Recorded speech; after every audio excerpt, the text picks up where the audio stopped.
亲爱的观众朋友们，大家好，欢迎来到天津卫视大型情感节目《爱情保卫战》。我们掌声欢迎今天来求助的两组嘉宾登场，欢迎他们。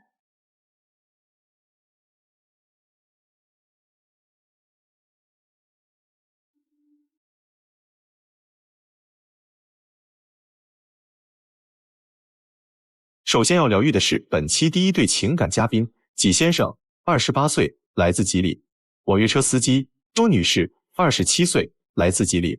全职妈妈，他们究竟遇到了怎样的情感困惑？感情中最大的问题是什么？他天天跟我和稀泥，在这应付我。他太强势了，一点都不讲理。父母对你们婚姻的影响大吗？影响太大了，他妈就是说的好听，做的特别难看。影响特别大，他们家就没把我们当一家人。你希望对方做出的改变？我希望他能把外边的那些歪心思收回来，踏踏实实的跟我好好过日子。过节回趟家，别整那老死不相往来的，干啥呀？哎呦，死不相往来。我听着好像有点像两个人不仅有矛盾，两家人也有矛盾。你们今天是谁要来的？我要来的。那你先说。就是我今天主要来这块的目的是因为我们俩结婚快2年了，然后有个孩子，刚开始都挺好的，后来我发现他越来越强势，不讲理，然后现在他和我父母的关系已经撕破脸了，我就想来缓和一下他们之间的关系。撕破脸这个程度是什么样的一个程度呢？就是不见面了，过年也不回家。那去年都闹成那样了，今年回去干什么呀？去年不就是因为我发个视频让我妈看看孩子吗？然后你从屋里边冲出来就跟我妈大喊大叫的，然后说什么没来照顾孩子，有什么资格看孩子？那不是有原因的吗？是这样的，就是我们两个刚开始怀孕的时候，我婆婆就他妈说的特别好啊，你们负责生完我肯定帮你们带孩子。结果呢，我生完孩子之后出院第2天，他妈就走了。那我妈为什么走啊？还不是你要奶瓶钱吗？那他妈就是毛手毛脚的，然后就不小心把孩子奶瓶摔坏了。那作为奶奶，我让他给孩子买个奶瓶子，怎么了呢？他妈在摔坏奶瓶的第一时间也没有想到说给孩子买个奶瓶子，然后转身就走了。那这算什么事儿啊？孩子奶瓶子不赔不说，然后走了也没说照顾过孩子。然后我现在凭什么让你看孩子？你有什么资格来这看孩子呀？这家里面碎个瓶啊，碎个碗啊，这不是常有的事儿吗？那碎了我还得赔，就用赔这个词儿，这不就显得特别外道吗？就是我觉得他妈的态度有问题，他在摔完奶瓶第一时间没有觉得，哎，我挺不好意思的，我把孩子奶瓶子摔坏，因为孩子刚出生只能用奶瓶喝奶。你就买一个奶瓶啊？啊，对，我没想到能摔坏呀。这起码的新手妈妈该有的常识，奶瓶不得换着用吗？我确实得消毒啊。这个我确实没想那么多，然后我当时就买了一个。就算摔了，你再买一个不就完了吗？我就觉得是他妈摔，应该让他妈买呀，凭什么我买呀？谁买不行，让他买不就完了吗？然后他妈也没说买。然后后来呢，我本以为这件事就已经结束了，到此为止了。后来他还是没完没了的，然后故意在我们家族群里边艾特我妈，所有亲戚都在里边，在群里边跟我妈吵，就是非得要这个奶瓶钱，然后说我妈不下楼买菜。然后弄得我家所有亲戚都知道了。我为什么在家族群里说是这样的？他妈前脚走之后，后脚就把我微信给我删了。我给他发微信发不出去，然后呢，我给他打电话他也不接，就挂我电话。那有这样的吗？不是他妈先想跟我老死不相往来了吗？然后我就越想越气，然后我就去群里面找他了。那我也没说错，有哪件事说错了？你妈在这确实也不买菜做饭，什么也不干，然后摔坏奶瓶也不赔，什么都干不了，然后就知道走，就知道逃。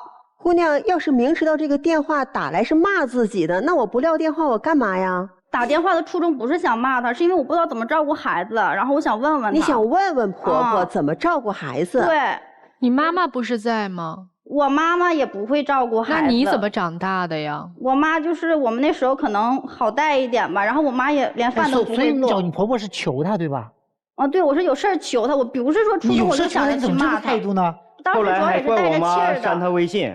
那我妈删你微信因为什么呀？你自己心里边没数吗？为什么？她家就是太强势了，太不讲理了。就是刚开始我们俩刚在一起的时候，就准备开个早餐店，她父母就反对。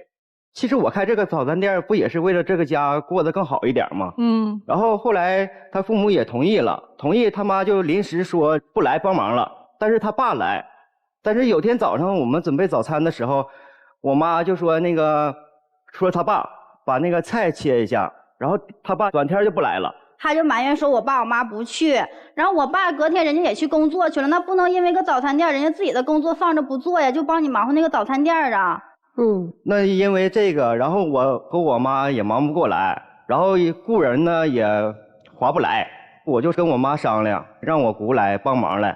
他爸第二天来了，然后看见我姑没说什么，回家就告状。中午回去呢，我俩就吵了一架。他所谓的那个小姑其实很年轻，就19、20岁那个时候。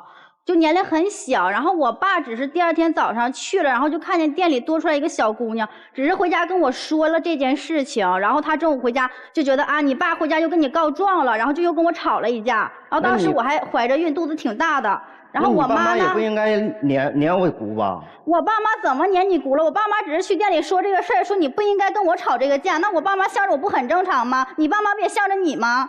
然后他爸还在那块一直说不行就把这个店关了，然后就没有那么多破事儿了。我寻思我辛辛苦苦经营这个店，不可能说关就关，做什么事都得需要一个过程嘛。然后他妈就在那边骂我，他就跟我爸妈周作的，那我爸妈能不骂他吗？毕竟是长辈呀。晚上我回去取东西，你妈还不依不饶的，还让咱俩离婚。后来不也是我妈带着我去给你家道歉，还让我给你跪下吗？谁让你下跪？就是怎么道歉都不行。然后最后我妈就是说不行，你就跪下。就这事儿，姑娘，你摸着良心，就是他应该跪这一下子吗？我觉得应该，因为他先摔的东西的，所以我妈才骂他的。然后再者说了，你们家本身就是在算计我呀，没有算计吗？我家怎么算计你了？就是我们两个因为是自由恋爱嘛，然后闪婚嘛属于，然后我们两个刚要结婚的时候，两家在一起订婚嘛。他妈说好的啊，结婚的时候给你们10万块钱彩礼，就是给我。然后呢，订婚当天给了我3万，然后说剩下那7万呢，办婚礼之前一定给你补齐了。转头领完证之后，紧接着我就发现怀孕了，就有孩子了。结果他们家就上我这占便宜来了，就算盘珠子崩一脸，然后就跟我商量说啊，能不能少给你2万块钱，然后就给你5万块钱。怎么好意思说出口的呢？知道我怀孕了，觉得我跑不了了。那2万块钱是不是给了吧？最终是给了，那为什么中间非得闹出这个插曲，非得少给这2万，弄得两家都不愉快呢？其实我们两个之间不仅是单纯跟父母这些事情，如果跟父母这些事情也就算了，我觉得他做的也很不到位。因为我们生完孩子之后嘛，然后一直都是我一个人带孩子，因为我妈也去工作了嘛，然后他妈也不帮带孩子，我一直都自己一个人带孩子。然后有一天他好不容易休息了，我就寻思那你在家看会儿孩子，然后我就出去逛街溜达溜达。结果我刚出去不到1个小时，他就一直给我打电话让我回去，说他头疼。然后等我回去的时候，我就开不开门了，他把门给我反锁上了，我怎么敲都敲不开，然后我就报警了，警察给他打电话，他才给我开的门。有你这样的吗？我就晚回去那么一会儿你就给我锁外边了，你不就诚心不想和我过了吗？首先我确实是头疼，然后我想休息一会儿，然后没人看孩子，然后给你打了1个多小时的电话，你也不回来，所以我生气才锁门的。我一让他看孩子，他就不是头疼就肚子疼，就这儿疼那儿疼，我就感觉这个孩子就跟不是他的似的。有一天晚上，因为那时候孩子还小嘛，不知道为什么就一直在那里哭闹，然后我就怎么哄都哄不好，然后他也不说帮忙哄，然后还跟孩子喊，就告诉孩子你能不能别哭了。那我白天上1天班，然后我回家还不能睡个好觉。然后你跟孩子什么态度？你平时跟我那也就算了，你跟孩子喊什么？他那么小，他懂什么呀？不是你的孩子吗？那我什么态度啊？你跟孩子喊什么？你是不是跟孩子喊了？他就只有对我和孩子特别的没有耐心。姑娘，你是不是觉得他没有尽好当父亲的责任？是的。所以你对他的妈妈以及他的家庭有一种撒气的状态，有没有？有。好，我觉得他们是一个倒叙的说法。对，其实最早应该是那个彩礼的钱，对，然后是那个对，然后早餐店，对，对吧？然后才是那个奶瓶，对，然后再是那个不管孩子，是这个顺序，是吧？对对对，矛盾是逐步升级的。对。那你刚才说到，你说你觉得他只对你和孩子这个态度，在外面不是这样，那这话怎么讲？就是他在外面非常有耐心。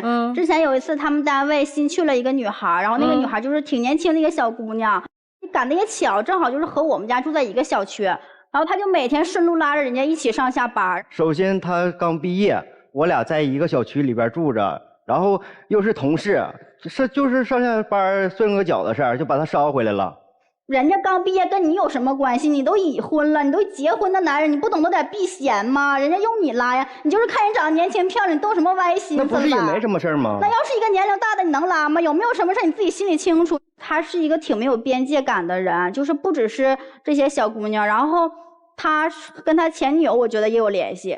就是去年我过生日的时候嘛，然后在我过生日的前一周，我就跟他说了，我说我下周几号过生日。结果就在我生日的前2天，那个早上9点钟的时候，他手机闹铃就响了，就提示今天是他前女友的生日。我一看，我当时我就特别生气，你连我的生日都记不住，你把前女友的生日记在手机闹铃提示里面了。这个手机已经不使很长时间了，我用来听故事的，我也不知道他就是今年就响了。但是之前一直都没想过，这个铃声是不是我设计的，我真不知道。你怎么就怀疑，就是说他会跟前女友还有联系啊？什么不就是提醒了一个？而且这手机你也知道是个旧手机吗？那没有联系，为什么不删了？为什么还提示人家生日提醒？然后我过生日天也没见他送我什么礼物，也没见他给我过生日。他肯定之前还是跟他前女友过生日。重点在后面，他就总是不是你为什么不给他过生日？就是我这个人就是很少过生日，然后他就总拿这些小毛病吵架。我觉得你不记得老婆生日，从来不给老婆过生日，这就已经不是小事儿。他给你过生日了吗？最后没有，那还是我要求出去吃个饭的。送生日礼物了吗？没送。你们2个人谈恋爱多久？半年多。结婚2年，从来没有给你过，从来没有给你送过礼物吗？就我们2个从谈恋爱到现在，他连一束花他都没给我买过。那恋爱的时候，那么热恋期的时候都不送你东西，你怎么就嫁了呢？但是他对我挺好的，那时候就是挺无微不至的关怀的，无论我有什么事他永远都是第一时间想到解决这个事儿，然后来看我，然后每天无论我多晚下班，加班到多晚，他都会在外边等我，接我下班。所以你觉得实际的这些行动大于那些所谓的礼物的表达，是吗？对。然后现在你伤心的是连实际的行动都没有了，所以你就看重礼物的表达了，是吗？对。现在你们2个人来到我们节目，最想解决的问题是什么？因为其实也算是新婚不久。我就想缓和一下关系，然后就是他这样就是过下去太累，就是没办法过。你就是主要想要缓和你老婆和你家人的关系，是吧？那姑娘你想干嘛？我就是不太想缓和关系，我觉得没有那个必要。我们2个矛盾都没解决，我跟他们缓和什么关系啊？你决定这辈子老死不相往来了是吗？就他们先跟我想老死不相往来的。你别现在咱不说谁先谁后的问题，咱就说这件事儿结果，你就是打算这么老死不相往来一辈子下去是吗？那倒也不至于，但是至少现在我不想和他们有联系。今天这样啊，季先生的妈妈也接受了一下我们的采访，我们听听你的婆婆怎么说。我对这儿媳妇没什么意见，我这儿媳妇挺好的，但是我们当老人的吧，没什么文化。要是有时候我说的对与不对的吧，他们都原谅我们，我们没那么多事儿。什么那个过年呢过节呀，他们什么时候愿意回来就回来看看我们，如果那个没有时间呢就不回来，如果呢要是回来呢我们就挺高兴的。他们要是有什么需要我们帮忙的，我们就去帮他，那样也行，反正我们都是一家人，我们就想给他做个后盾而已。说的可好听了，一件也没做过。姑娘，就是你在台上说这个话显得特别不好，这不是情商的问题啊，就是人要有社会性。我们在这个社会上面，我们要给别人留下一些观感，就是别人是怎么看待我的。你站在这个舞台上，你给人的观感特别不好。你希望他的父母怎么做，或者做什么，然后你才能去缓和这个关系。我觉得他父母至少要帮我们带孩子，或者给上我们一些经济上的支持吧。你觉得只有做了这些事儿，你才愿意去缓和关系，是吗？如果他们不做的话，我觉得没有必要缓和。你希望你的丈夫做什么样的事情，也能消解一些你的心头之恨，能让你去缓和关系？就是我希望他无论在什么时候，哪怕是我跟他父母之间有矛盾的时候，至少他能第一时间表明他的态度，这件事情他是向着我的还是向着他父母的。那现在今天这个局面，他应该怎么做？我觉得他应该跟他父母好好谈一谈，跟我也好好谈一谈，然后我们坐在一起，我们大家坐在一起，把之前的一些事情矛盾都说开了，把矛盾都解决了。好，跟你谈什么？跟我谈的就是之前我们之间一些矛盾呢。我们可能就觉得我又说他妈了，然后无非就是他来哄你，向你承认错误呗，差不多吧。对，我们先听听今天同样来求助的这组嘉宾，他们有什么样的想法？我感觉还是得有孩子，因为这说是他俩现在他们有孩子，他们有啊，是因为之所以他俩闹成这样还没有离婚，孩子是生活中的粘合剂，我感觉是这样。孩子不会说话。等会儿，粘合剂还是绳索？你们2个人是夫妻吗？是啊，他们就奔孩子来的。你是不是奔孩子来的？他就想要孩子。对，我的感觉吧，就是女生还是要有自己的事情做。首先有自己的事情，就不会把所有的注意力都放在男人身上。你觉得她应该继续出去工作，对吧？对，就是女孩子，我觉得不管是婚前还是婚后，起码经济要自由，然后要有自己的事情做，尽量不要去做全职妈妈吧，这是我个人的观点。好，谢谢2位。待会儿再听你们的故事啊，接下来我们听听各位老师怎么说。其实我在你们2个人的这段关系里，我看到的是生命力，就是他能不能再成长成一个特别好的婚姻的样子，一定是有机会的。有恨意的婚姻是有生命力的，因为婚姻这个东西不仅仅只单纯教给我们如何学会表达爱，还得学会如何表达恨。但是你这个婚姻啊，姑娘，你这个婚姻是一个扫射状的恨，弥漫式的恨，你分不清楚哪个是事实，哪个是情绪。其实我的感觉是，你这么闹不是为了赢，对吧？我就是想撒气，就是想撒气。所以这个恨到底什么样才能解决呢？真的他应的你的要求，妈妈过来帮你带孩子了，真的给你经济上的支持了，你这个恨就没了吗？我觉得够呛。你现在要求的说她婆婆来给你带孩子，你会发现和你朝夕相处共同带孩子的过程当中，你的矛盾会更大。而且呢，说希望婆婆家能够带给你经济支持，我跟你讲，如果他们真家里去背着外债带给你经济支持的，你这日子过不了。你不仅仅背负的是你认为的那种理所应当，你就该给我支持吗？谁让我们是你们的孩子了？你长大了，你成家了，你的日子该是你自己过了。而且你在不接受经济支持的前提之下，其实你在这个家里才真的有话语权。如果按照你需要的，彩礼也到位了，礼物也到位了，什么都到位了，你会发现你在这个家里说很多话的时候，你都要瞻前顾后的，你要想好多的，该不该说，能不能说，你不会像今天活得这么洒脱。他给了你这么大的自由，你哪一句话都是漏洞百出，他一句都怼不回去。为什么？他容许你这样去表达你的情绪，你感受不到，你就只能在过去的那个情绪里，把这个情绪带到你孩子以后的婚姻里。这是一种像照镜子一样，你过成什么样，你女儿将来就是什么样。父母是什么样的婚姻，因为这是孩子学习表达爱和表达恨的地方。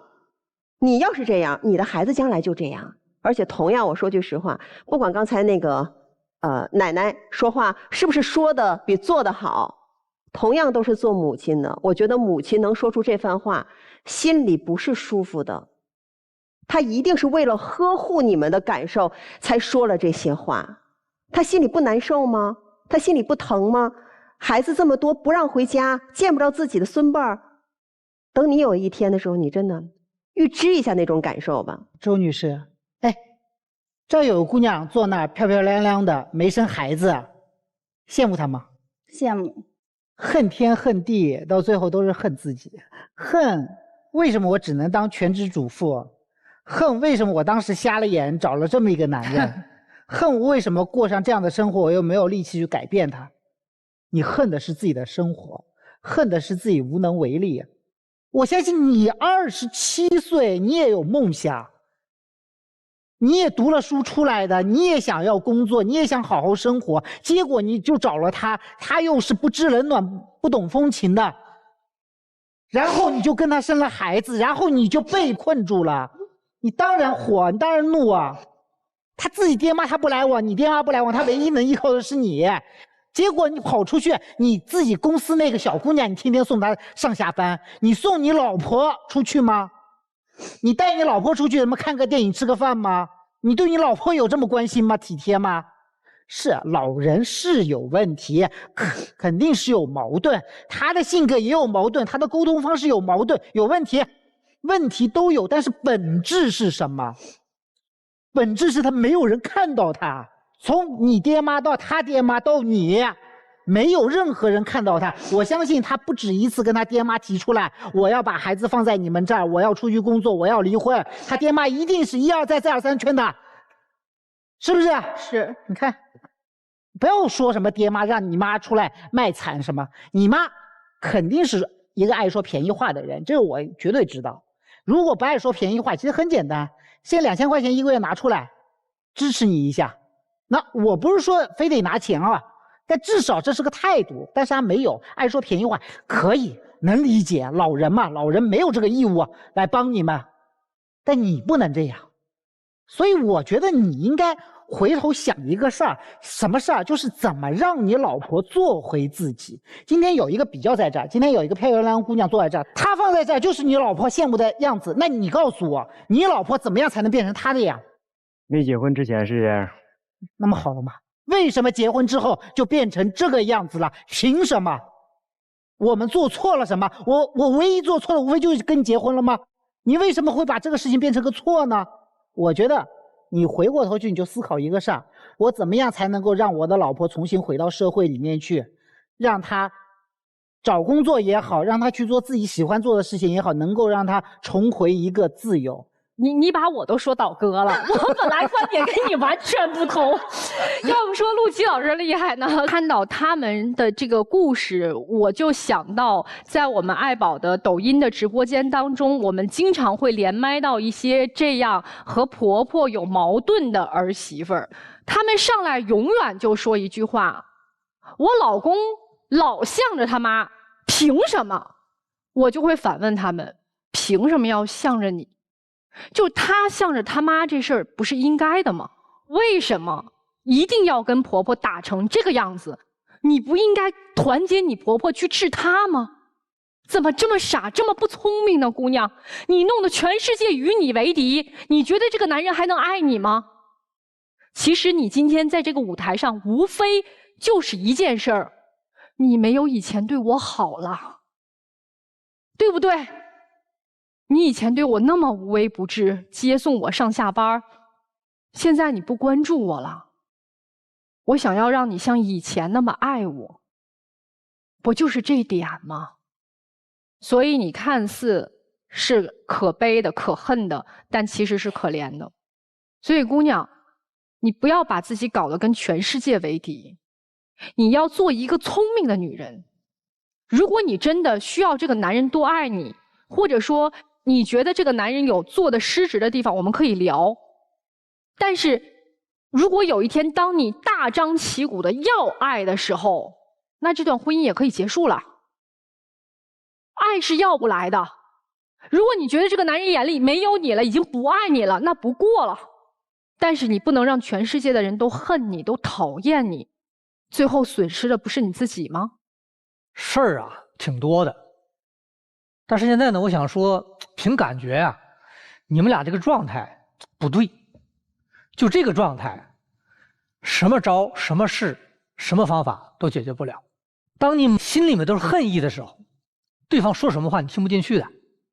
如果你满眼里都是缺点，包括你老公也一样，你们是不可能和解的。他一无是处的男人，你怎么和解？和解不了。所以你总得看到人身上有那么一个点，这才是你们往好处的发展。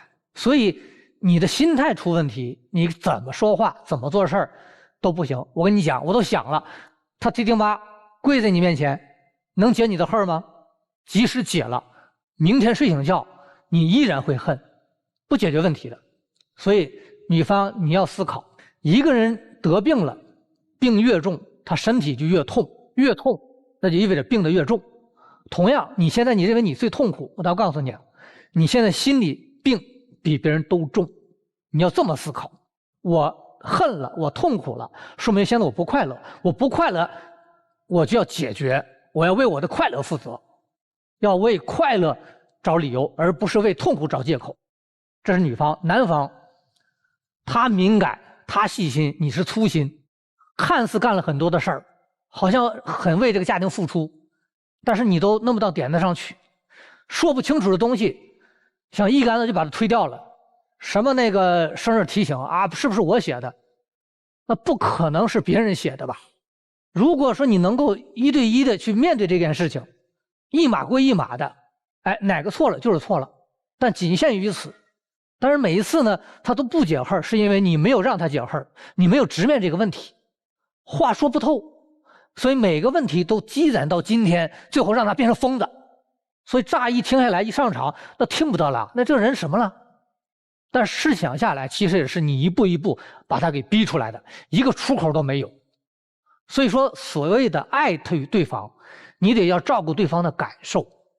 那么最后呢，我想说，一段情感的这个存留，主要还归咎一个叫容错心理。婆婆有错啊，丈母娘也有错，老婆有错，老公有错，但是能够走下去，最大的不是解决，而是原谅。是容错，咱们面对未来，而不是天天揪着过去去衡量未来，没有未来。特别好，我接着于老师的话说哈，说到一个对错容错，现在是一场混战，你们俩之间，你跟他父母之间，你跟他父母之间，三家混战导致什么？3败皆数，夫妻离心，父母寒心，孩子无辜。即使婆婆来这段话语，无论她真心或是假意，都解决不了问题，因为你们的关系现在混在一起了。道理大家说得很清楚了，我就直接下3剂药。第一，划清边界，先把双方父母划出去，关闭家族群聊。我这个群聊是一个引号啊，就别什么事儿全大家一起掺和。你们俩的事儿关上门，自己先解决。到底他父母这个对你的不公算计是他的问题还是他父母问题？我们不知道，我们先解决我们俩之间的问题。边界还有跟异性的边界，干嘛那么热心好心啊？你有那心，你关心边上这个最爱的人啊。第二，重建信任。女生是用恨意筑墙，男生是用怨念纵火。烧毁的是什么？就是信任。信任坍塌导致什么？导致女生有点过度的受害者思维了。谁他和他的父母都是在算计我，你们现在觉得我对家庭没有价值了，你们那个彩礼也是要算计我，等等的，没有信任了。先建立你们俩之间的信任吧。第3个点，角色回归。我们先做好父母。男生不是有了工作就不当父亲了，你也得看孩子。女生，你现阶段你可能没有精力去找一份工作，你就踏踏实实做好自己育儿的这件事情，一起担这个责任呢，我们才能对抗外面的压力呀。因为现在的压力让你们不知道如何宣泄，形成了内战啊，结果呢压力更大。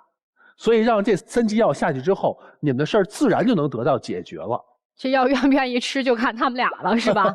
来吧。接下来时间，你们2个人坐那儿休息一会儿，然后想想老师们说的话啊。我们来听听另外一组嘉宾的故事。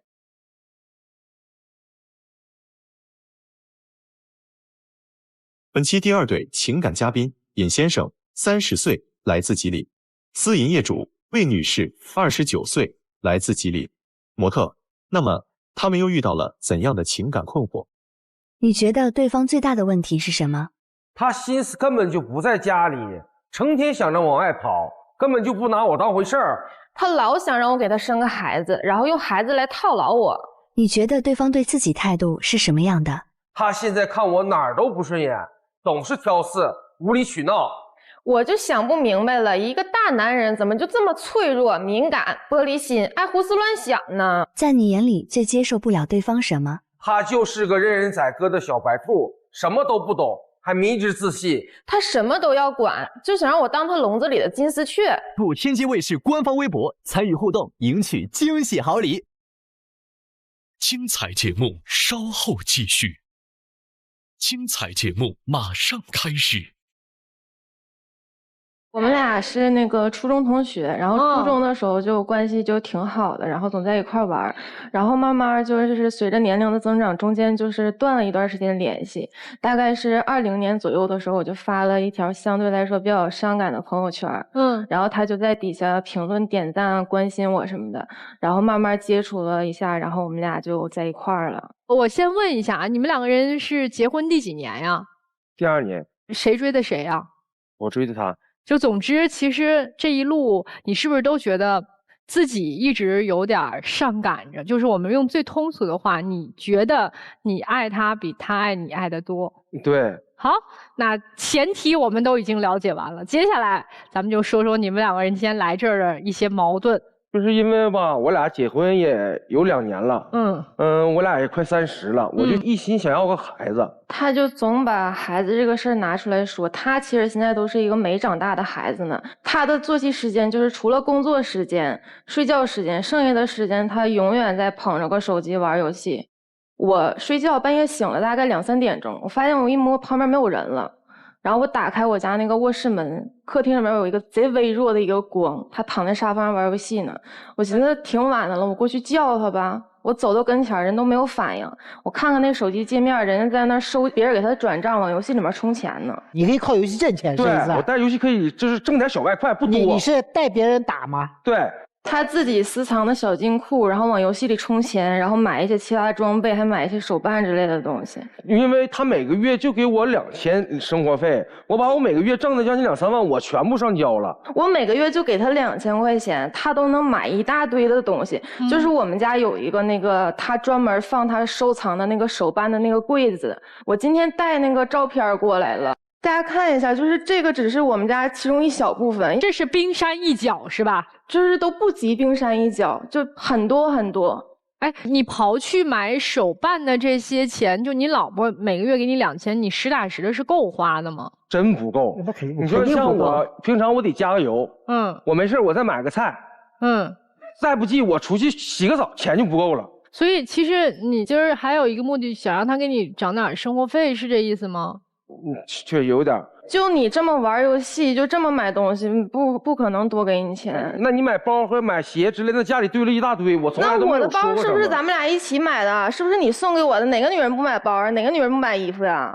我也有证据，全是他包，衣帽间全是他的衣服。那你的衣服放哪？我的衣服就是在我家里的一个书房的一个柜子里，就我这点衣服。每次给他买衣服他都不要，而且他这个人他不好穿，他就好玩。那你挣的钱花哪了？我挣的钱我们俩一起花啊。他挣的钱一部分放在他自己吃上了。所以一个爱玩游戏，包贵还是他的手办贵啊？肯定是他的包贵呀。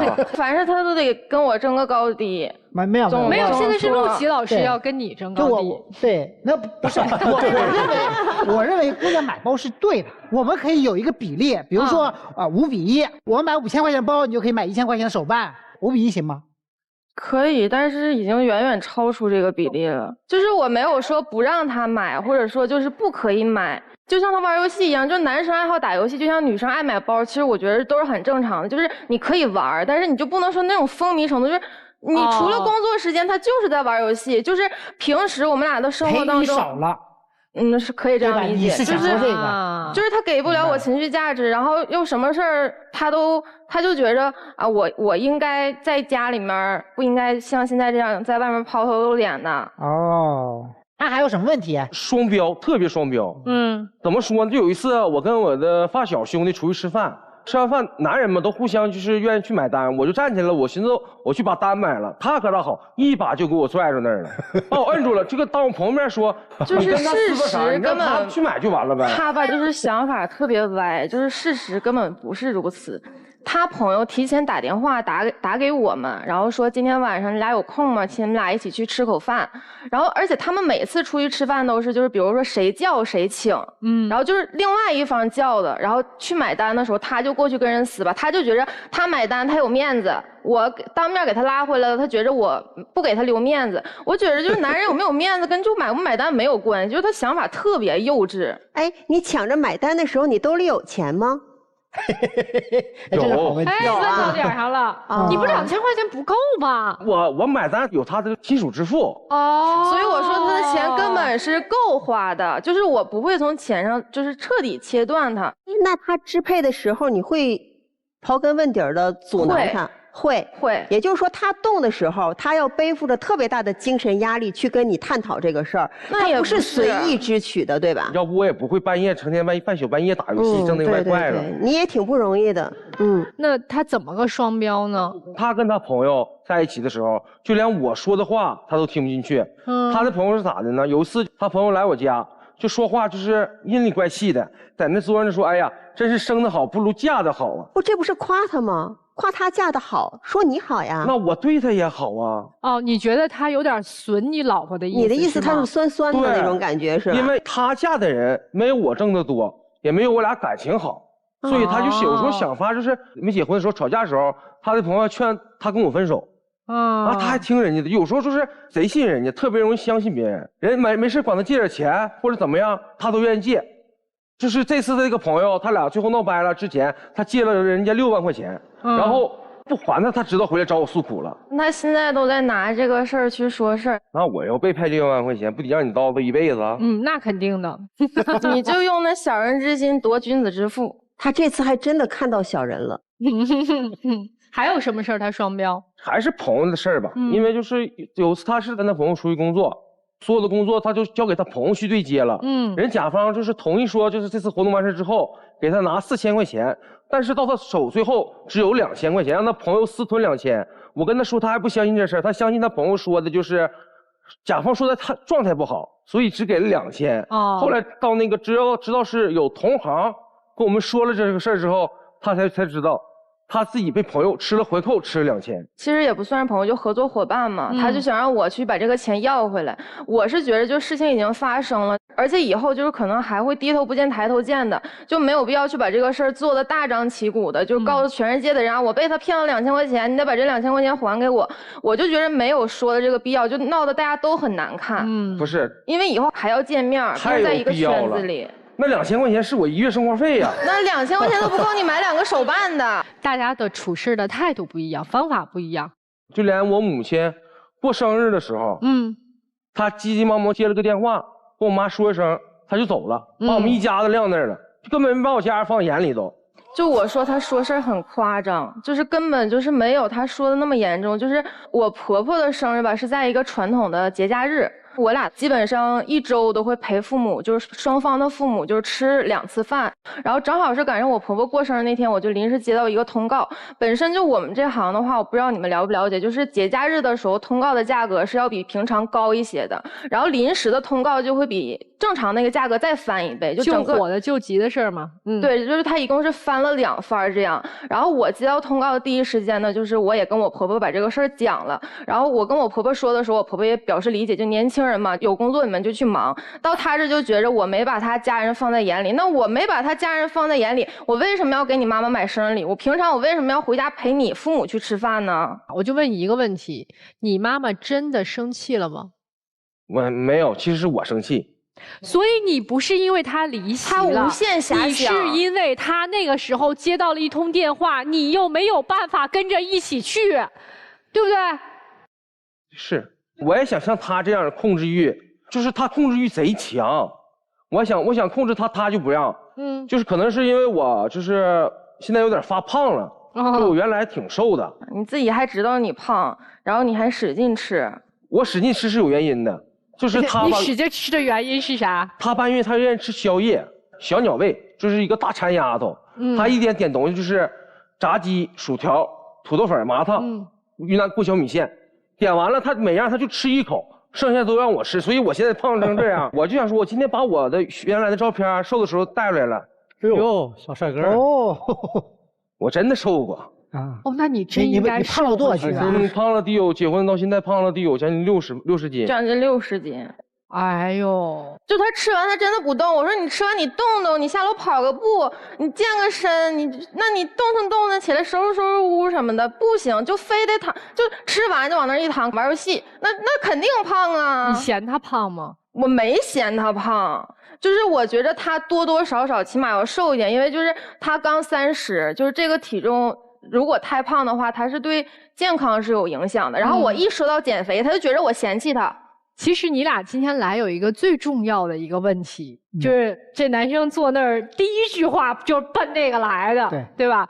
但是这个问题呢，可能也是从侧面透露出你觉得希望能掌控住这个姑娘的这个想法。他想把我天天放在家里面双裤带上，在家洗衣做饭带孩子，围着锅台转。因为我不差这点钱。你这么着急要孩子，是家里给你一些压力了吗？没有，就是我自己的想法，就他就是把这个所有的想法全放在这个事业上了。就他这个人很搞笑，你知道吗？就是人家都是什么怕有婆媳矛盾，他是给你什么？他给你制造婆媳矛盾。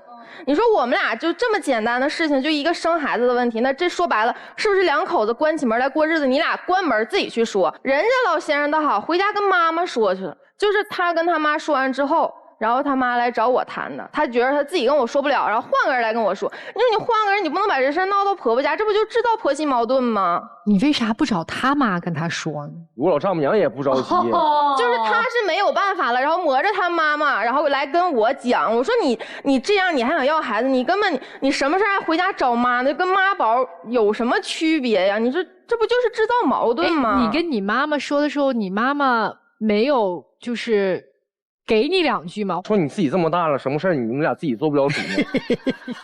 就我婆婆跟我说的时候，已经就很难为情了，但是她还要把这个事儿讲出来。姑娘，你厉害，就是很明显。我发现所有的妈都支持你啊，我觉得你挺厉害的。他确实挺厉害，因为他妈说不了他啊，说不过他。我妈呢说他吧，他还是比较听的。其实你妈也不怎么支持你，我妈也就是尊重我俩的就是想法和意见。姑娘，我问你一句，从你内心深处讲，你大概打算什么时候进入母亲这个角色？你觉得自己能做好当母亲的准备？如果不生，你打算怎么样嘛？那我得尊重他意见，因为我俩得夫妻过一辈子。你今儿来你就说吧，让我们帮你解决几件事儿。就是劝劝他，就把事业心的这一方面回归到家庭。你跟我说人话。我想要孩子，让他回家。你对他的工作是工作本身你就不同意，还是说工作内容你介意？他可以工作，但是换个行业。我感觉就是跟我干什么工作没有关系，就是他自己现在对自己没有信心。他现在今天已经说了，他来这儿就俩诉求：1不工作，2回家生孩子。哎呦我天！你怎么回应？确定这么想的？考虑考虑呗，或许有个孩子之后，我能有个孩子看你玩游戏。我俩坐那看你玩游戏，回家坐那嘎达抱网看你，哎哥，你今天玩的挺好呗？万一我要能是个称职的，啥叫万一？哪来那么多万一？万一谁知道明天啥样啊？你先就是你想要孩子，你就先让你自身有个改变。哎，他如果有改变的话，你是可以同意生孩子的，但是工作这件事情你能妥协吗？我是不是他有改变，我能同意生孩子？是近2年我没有要孩子的打算。他有改变，他也不一定生。他是很坚定的。那所以就是矛盾点就在这儿了嘛。那待会儿听听各位老师怎么办啊？我们先听听季先生和周女士，你们2个人听完他俩的故事有什么想法或者有什么建议？其实我觉得我挺认同这个女生的一个想法的，就是女生最好要有一个自己的事业。你像我们2个在没有孩子之前也很甜蜜，也没有这么多的矛盾，就很多矛盾都是因为有了孩子之后才产生的。但我觉得他们2个之间，男生一直想要孩子，你说你们2个还没生孩子呢，就这么多矛盾，有了孩子之后矛盾会更多的。这过来人说的啊，就是我感觉我们挺像的，只是一味的付出没有得到相应的回报。谁和谁挺像的？就是我和男生，然后哦，你们2个人像就知音是吗？就是一味的付出，感觉做男人挺难的。你也是这样想的吗？也不是没有回报，人家不跟你一样。我们听听各位老师有没有什么好的招啊？我觉得首先问魏女士。我觉得妻子，你知道孩子对她来说到底意味着什么吗？不知道，没考虑过这个事儿。是个标签儿，向这个世界宣布你是他的。因为他现在感觉这个压力还是蛮焦虑的。他胖了，但是你呢？随着时间的捶打，你变得越来越成熟，甚至于你工作的机会变得越来越多，你的人际、你的社交可能都会变得比你们刚相识的时候，让你拥有了更多的机会。这个机会对你来说是事业发展的坦途，对于他来说是婚姻渐行渐远的危机，所以他会越来越紧张。你一定要知道，他把你想要拽回家到底为的是什么？他为的是他以后的日子是稳定的。而且我觉得我要给你一点建议啊，你要学会降低对他的要求。你不能说既希望你是我的盖世英雄，你又希望他是家里的经济来源，又希望他成为你的精神支柱，什么都要求他，他根本做不到。这个所有的事情，说你能不能不打游戏了？你能不能像一个成年人一样去为我们的未来生活做打算？你们是要共同撑起这个责任的，而不是把这种期待一股脑的好像都甩给他，然后你做自己要做的事。所有的事情、责任、使命、担当都是共同承担的。先跟你讲一下你老公的心态改变啊，以前他是做贼的心态，现在他是防贼的心态。只有千日做贼，没有千日防贼的，你知道吧？差就差在这儿了，因为现在这已经是我的了，我得怎么高墙深筑，防止别人伸手？哎，对，难在这个点上面，知道吧？因为我研究过模特这个群体啊，包括模特的婚姻状况各方面我都研究过。首先，这模特是一个非常没有安全感的群体，他的内心，因为他觉得自己是吃青春饭，所以他对于年龄、身材、容貌的焦虑是非常非常大的，所以他在该拼的年龄阶段，他会非常非常的拼。第二个，你要娶一个模特，尤其是可能还做得比较好的模特，你必须要有非常强大的内心才可以。而且我可以告诉你，对方喜欢你，正因为你有强大的内心和稳定的情绪。所以你现在的心态的改变，反而在他眼里面，你在慢慢的变得小起来，缺点开始出现了。这是第二个。第三个，模特这个群体，他需要生活里面有一个引领者，因为他的整个人生里面有多个生命中很重要的转折点，比如说是事业的转折点，比如说我们谈到生育的转折点，在每一个转折点之前，他都有非常强大的内心非常强烈的焦虑感。这个时候他需要有人生的引领者，告诉他这个时候你需要准备什么，你应该积累什么，你应该往哪个方向去走。这正是你要做的事儿，而不是不断的提要求。你今天为什么他说你不成熟，是因为你今天站在舞台上，你就说我要。现在不是你要的问题，现在是你应该告诉他，他今年28岁了，再过4年5年，他可能干这行干不动了，干不动的时候该干什么？所以我觉得今天其实很简单，对于你来说，你现在就要去学习，我应该怎么去帮我老婆以及帮自己规划人生、规划事业。你现在应该去学习未来一个有孩子的家庭应该去做哪些具体的战略性的规划。等你把这些东西都学完了，你有足够的自信的时候，你又可以像当初跟他求婚一样，在他面前跟他说，老婆，说不定有一天我们是可以生孩子的，因为我做了厚厚的一本计划书，这些计划书里面其中有相当一部分我已经完成了，我完成的那些部分我展示给你看，方法都给你了，做不做就看你自己的了。谁告诉你生完孩子这女人就彻底被你拴在家里了？我也生完孩子了，我彻底拴家里了吗？我告诉你，我现在比以前更忙。我孩子生是生，但是从来不会耽误我的事业，不会耽误我的人生，更不会影响我的人生。你以为生个孩子就把我拴住了？你想啥呢？陆琪老师说你是防贼的心态，我告诉你怎么防。你有没有能力当他的经纪人？有。为啥不当他的经纪人呢？你给他接更多的工作，但是所有的工作全经你手，你还用说天天想着说，哎呦，今天他在哪儿？他晚上去接哪个工作？所有工作行程全部都在你的掌握之中。你不光不会自卑，不光不会有占有欲，你还会助他成长得更快。你娶的老婆是一个有梦想、有自己人生目标，又是一个很独立的女性。你爱上她也是因为这一点，就请你尊重她的整个人生和她的人格。什么我养你呀，你就负责貌美如花，那不是你老婆。你不用拿这一套照搬套在你老婆身上。你信不信，如果你婚前跟她说这话，她分分钟不跟你结婚。你再这么样拴他2年，再这么样跟他磨2年，他分分钟敢跟你离婚。这就是你娶的老婆，所以你要变得聪明一点，千万不要想着说生个孩子怎么样。我告诉你，说不定生完孩子，你老婆更有魅力，她可能接到的工作更多。徐老师，我能在你之前说吗？可以，我同意了。因为徐老师是亲身经历啊，他太太曾经的职业也是模特。不是因为珊娜老师，我说的我听不下去了。珊娜老师完全错了。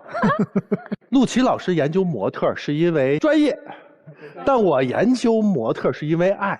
我的爱人曾经是模特，哎，所以呢，为什么我说珊娜老师说的那第2点哈，别听。你自己知道，28，在这个行业里头已经是怎么样，快被淘汰了。我当时我成功的让我老婆放弃了模特这个职业，她的年龄是22，所以你现在不应该忙着去赚那个最后1桶金，你现在真的应该像陆琪老师说的，应该考虑怎么去转型。但你现在真的你冷静的审视自己的现状了吗？你真的有考虑未来吗？你没有，你轻信外人，伤钱，对吧？被一些朋友骗，但是你忽视爱人会伤心的。你们的感情已经经历这段时间已经有裂痕了，对吧？接下来我说说他啊，你要想要孩子，你先得要做一个大人，你压根儿就没想过孩子来了之后你应该做什么，你只想他要做什么，你只是把要孩子作为一个工具来去改造妻子，来弥补自己的那个恐慌，没有安全感。但这出于什么？这是爱，这是爱，只是他现在幼稚。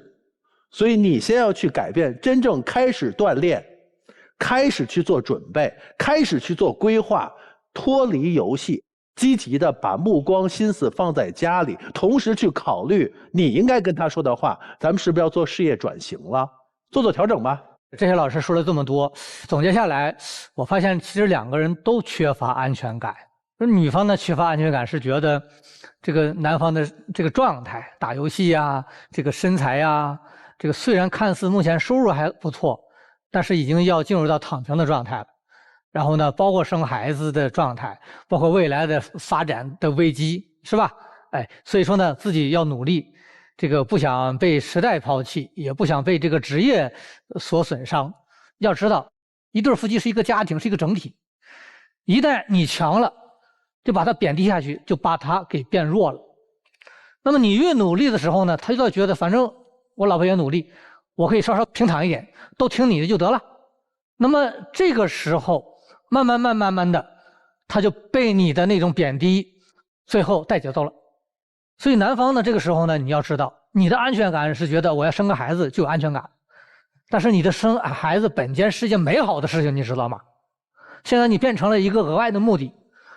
女方你的安全感不仅仅来自外面，作为一个家庭一个整个部分，实际上你最大的安全感可能还是来自于你的男人。这个时候呢，你反而要反依赖他，一旦反依赖了，他才能慢慢成长起来。他其实是有实力的，但是现在呢，你把他身材养成这样子，我跟你讲，一胖毁所有，整个心态状态全被拉节奏，你自己琢磨吧，包括玩游戏，这都有关系的。所以我希望在职业层面上，2个人各自对自己的职业负责，守好边界，做好自己的努力，我觉得这日子就好过。要不然的话，拧巴，你们俩差距越来越大，反而我不容易看好你俩的婚姻的走向。意见都给了，方法也给了，建议也给了，那接下来就看你们2组嘉宾自己都怎么选择了，好不好？来，请你们先回到门后。要提醒一下电视机前的观众朋友们，欢迎大家登录腾讯视频收看节目的完整内容。好，那我们来看第1组的嘉宾选择是怎么样的啊？来，3、2、1，请开门。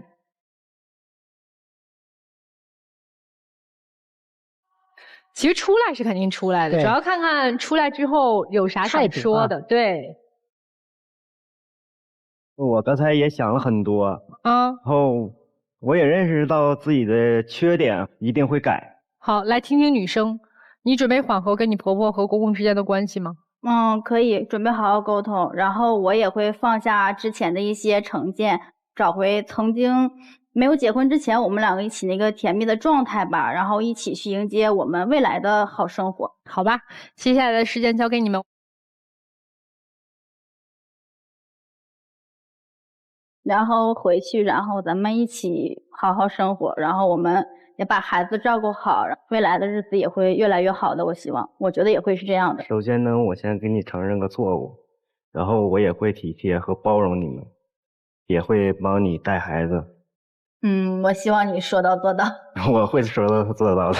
好，祝你们生活愉快幸福，谢谢你们。谢谢来这边请。再见。好了，接下来就看尹先生和魏女士他俩咋选择了。哎，我特想问问曲总，你期待的结果是什么样的呀？我觉得让妻子马上放弃模特这个也不可能，也不现实。他毕竟是家庭支柱来源嘛，对。但是他一定要花更多的时间，一个是在家里，在老公身上，另外一个在事业转型方面。行，那到底能不能如你所愿呢？我们马上揭晓结果。来吧，我们准备好开门看结果了。3、2、1，请开门。天津卫视官方微博参与互动，赢取惊喜好礼。精彩节目稍后继续。精彩节目马上开始。3、2、1，请开门。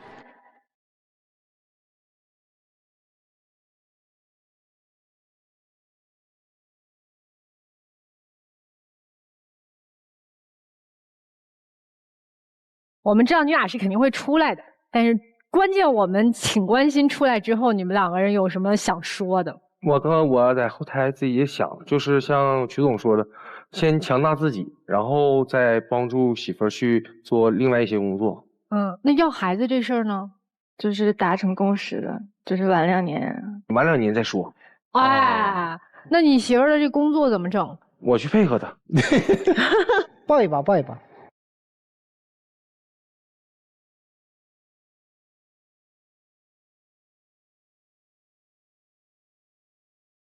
好，请亮灯。感谢你们来到我们的节目，祝你们生活幸福。来这边请。